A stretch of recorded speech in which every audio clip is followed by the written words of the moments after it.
So this lesson is going to be on semi-log plots. And if you remember, we talked about semi-log plots back in lesson 5.4, and we just did very little with them. So we're going to build on those ideas and give a little bit more detail today. So semi-log plots, there's a couple of things to remember. In a semi-log plot, one of the axes is logarithmically scaled. And in our class, we're only going to be scaling the vertical axis or the y-axis. And with a semi-log plot where the y-axis is logarithmically scaled, exponential functions will appear linear. And so that's just something to keep in mind, and we can use that idea to justify that a function is exponential if the semi-log plot appears to be linear. All right, so here is an example that we talked about back when we learned this the first time, and there's two graphs that display the population of English Americans in the current United States from 1620 to 1820. So the graph on the left is the normal scale of the vertical axis. And then the graph on the right is the semi-log plot where the vertical axis is logarithmically scaled. And example 1 wants us to use the features of the semi-log plot to justify why an exponential model is appropriate for the English Americans in the current United States during those years. And so we're going to pretend like we can't see that this one is exponential. We're just going to look at this one. And because this graph appears to be linear for most of it, pretty much from here on, it's a linear graph, that's justification that the exponential model is appropriate. So let's jot that down. So the semi-log plot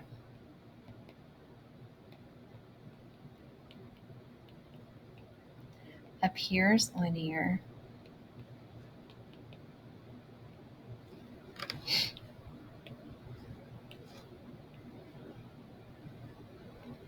after 40 years.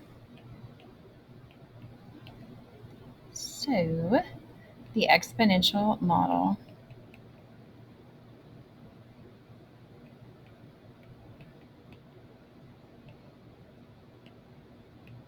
is appropriate.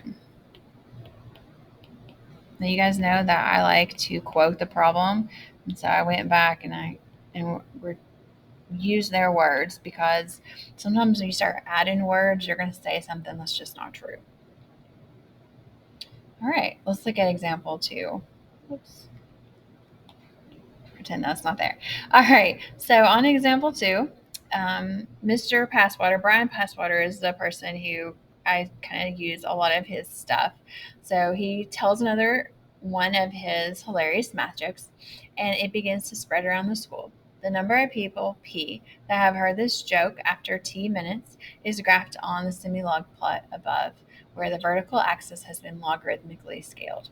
Which of the following functions could be a model for P? So we can tell that the semi-log plot is linear.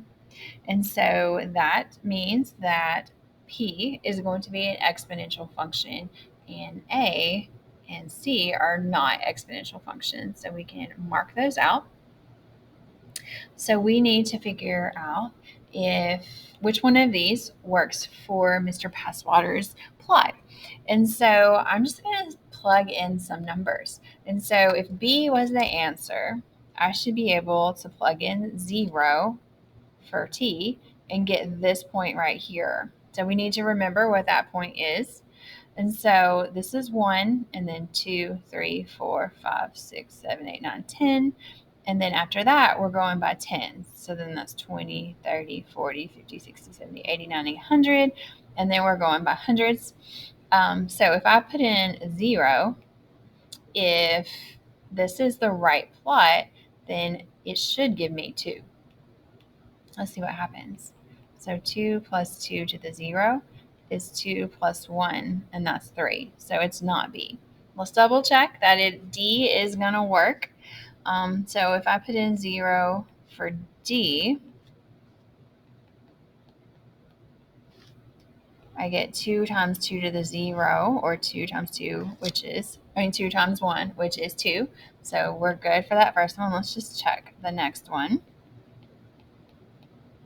Now on this one, this point right here, so this is 1, and then 2, 3, 4. We should get 4, and we do. So I'm going to say D is a good answer. We could check every one of them if you guys wanted to, but that is the correct answer.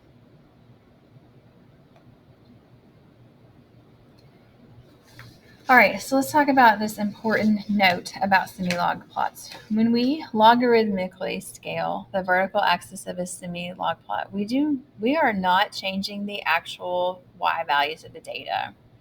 So to logarithmically scale the vertical axis means that equally spaced values of y are proportional, whereas equally spaced values of x are linear. Okay, so let's look at example 3.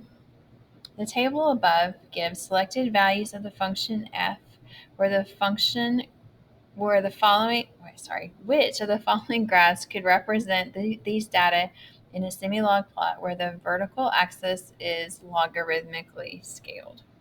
So let's just kind of narrow this down. So on A, the vertical axis is not logarithmically scaled.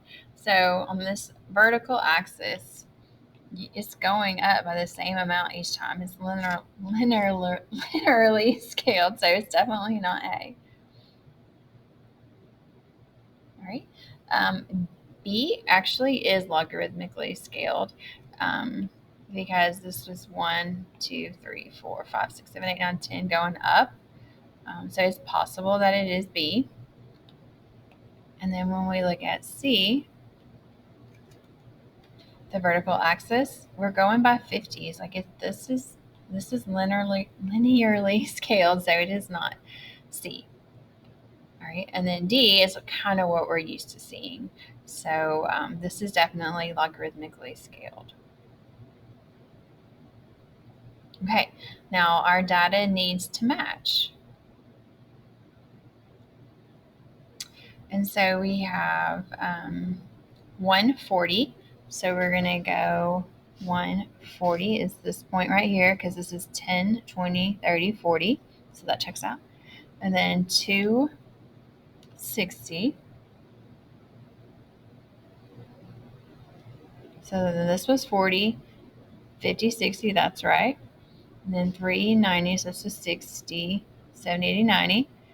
And then 4, 135, we're good. So it's definitely going to be D. And we can tell that we're multiplying by 1.5 each time.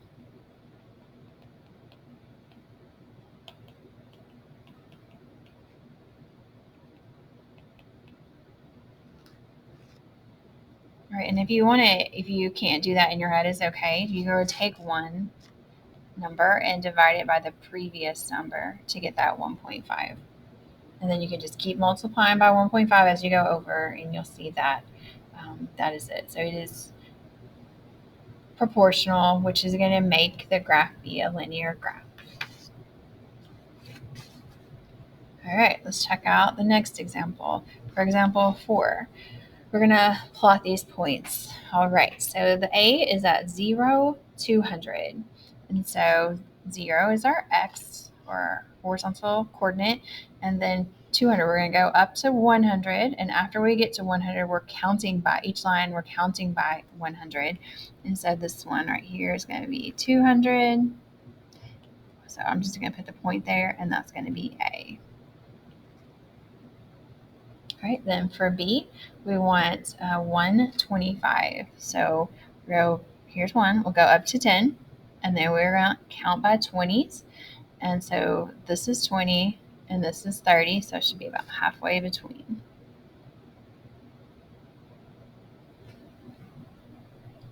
All right, and then we have 2, 7. So remember, this is 1, and then 2, 3, 4, 5, 6, 7. Kind of hard to see.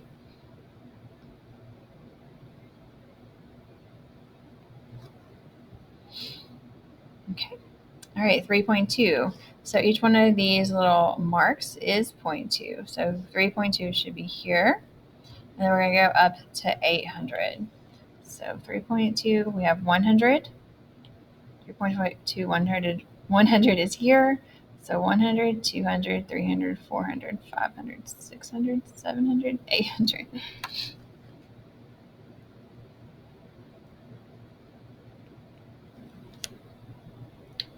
All right, and then 4.6, 1.5.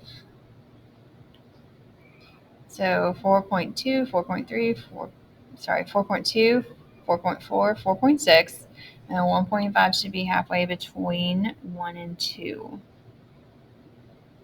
So that's going to be E.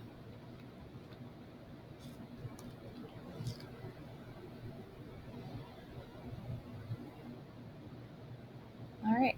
So as we have seen, if we graph exponential function on a semi-log plot, the graph will appear linear. In these cases, we can create a linear model for the graph of the semi-log plot. Okay, so if your exponential model is this, where this is your initial value and this is your proportional value, or your common proportion, or what you're multiplying by each time, what we can do is put the multiplier here, and then we would put the initial value here. Now the slope of our linear function is log base n of b, and the y-intercept is log base n of a. So log base n of b, the multiplier, and then log base n of a is the initial value. And then another thing, the base n corresponds to the base used for the scaling of the vertical axis. Now, we have only seen base 10 scaling, and I feel like that's all we will see in this class. But if it happened to be powers of 2 out there, then you would use log base 2. Or if it was powers of e, you would use log base e. But in this case, or natural log for log base e. But we're going to have log base 10 on these, which is common log and a log you don't have to write. Okay, so I am going to go ahead and do a table of values.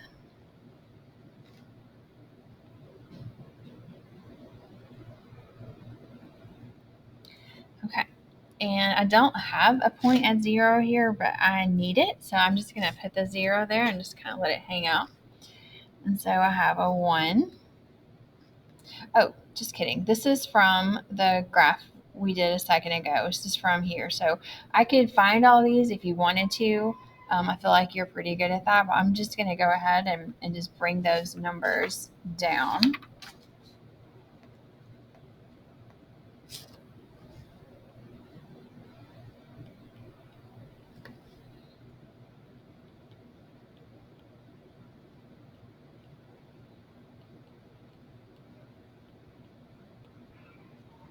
Okay. Now, one thing to notice is that these are changing by 1. And so this problem is going to be a little bit easier than one of the ones you have to do where they're going up and down by 10. And so I'm gonna show you a quick way to do it, and then when it's one where it's a little bit more difficult, I'm gonna show you a long way to do it. Okay. So now we need to know what we're multiplying by each time, which in this case, we already decided from that previous example that it was 1.5. So this is definitely exponential. We're multiplying by 1.5. So I'm going to go backwards to find this initial value. So instead of multiplying by 1.5 from 40, I'm actually going to divide by 1.5.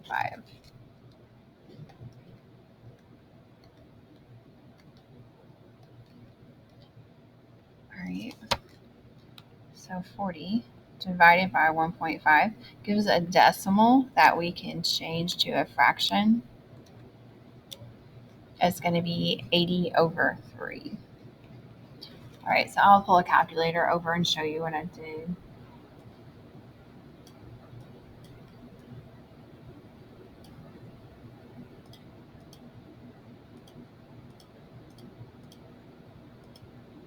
All right, and then I just did math frac, and I got my 80/3.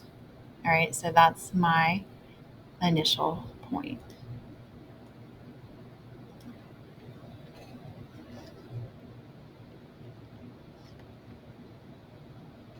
Okay, and so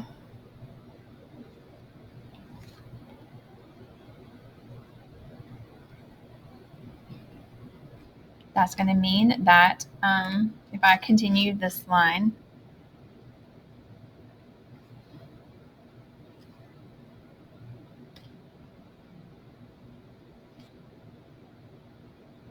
to about right there, that's the 26.6, repeating your 26 and 2/3 or 80/3.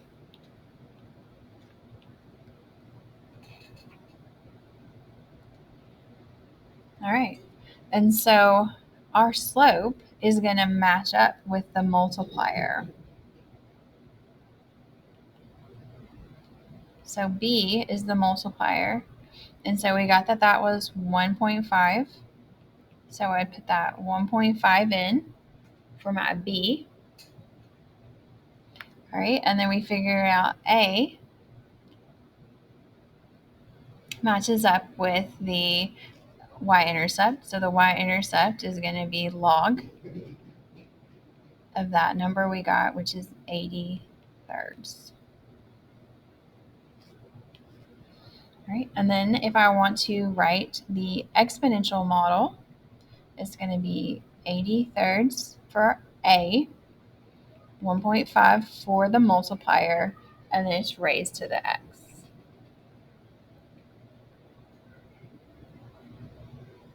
Okay, now that works perfectly as long as your scale on your x is just going up by 1. But like I said, there's one that you guys are going to have to do where the scale is going up by 10. So I'm going to make another column just so you can know how to do it whenever you're not just changing by 1, where this last column is the log of y.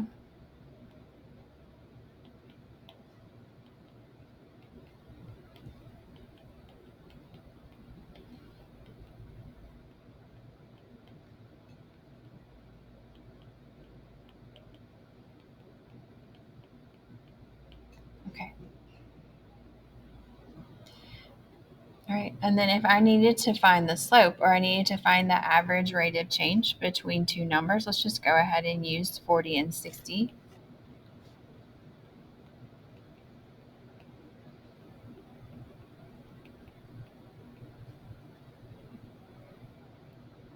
What I would do is log of 60 minus log of 40 over 2 minus 1. All right, and now 2 minus 1 is 1. So I just end up with log of 40 log of 60 minus log of 40. All right, then I can use the rules of logarithms to write that as a division, a single logarithm where I divide 60 by 40, and then I end up with my log of 3 halves or 1.5. All right, so whenever you get to the very last one you have to do on your assignment and you're just kind of confused because you can't make it work, look back at what we wrote there, and then see if you can figure out from there. All right, so good luck on your assignment, guys.